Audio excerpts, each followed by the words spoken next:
Hello learners, क्या आप English की हैरत अंगेज़ किताबों को पढ़ना चाहते हैं लेकिन थोड़ी मुश्किल महसूस कर रहे हैं? परेशान ना हो, आप बिल्कुल सही जगह पर हैं। हमारे पास आप जैसे हार्ड वर्कर्स के लिए एक ज़बरदस्त 30 डेज़ चैलेंज है जिससे आप इंग्लिश रीडिंग के माहिर बन सकते हैं। हेलो डियर स्टूडेंट्स, तो आज हम देखेंगे एग वर्ड्स। कौन से words? Egg words. E-G egg. तो चलिए स्टार्ट करते हैं।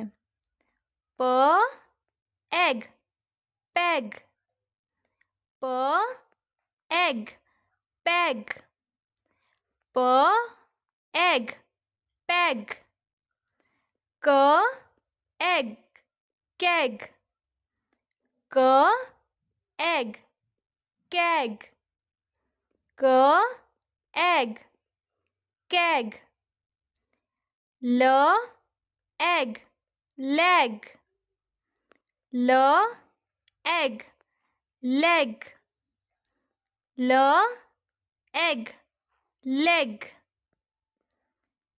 तो चलिए अभी हम सेंटेंसेस को रीड करते हैं। The cap is on a peg. The cap is on a peg. The cap is on a peg. The egg is on the keg. The egg is on the keg.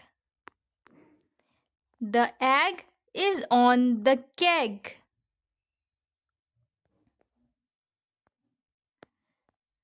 The red hen stands on one leg.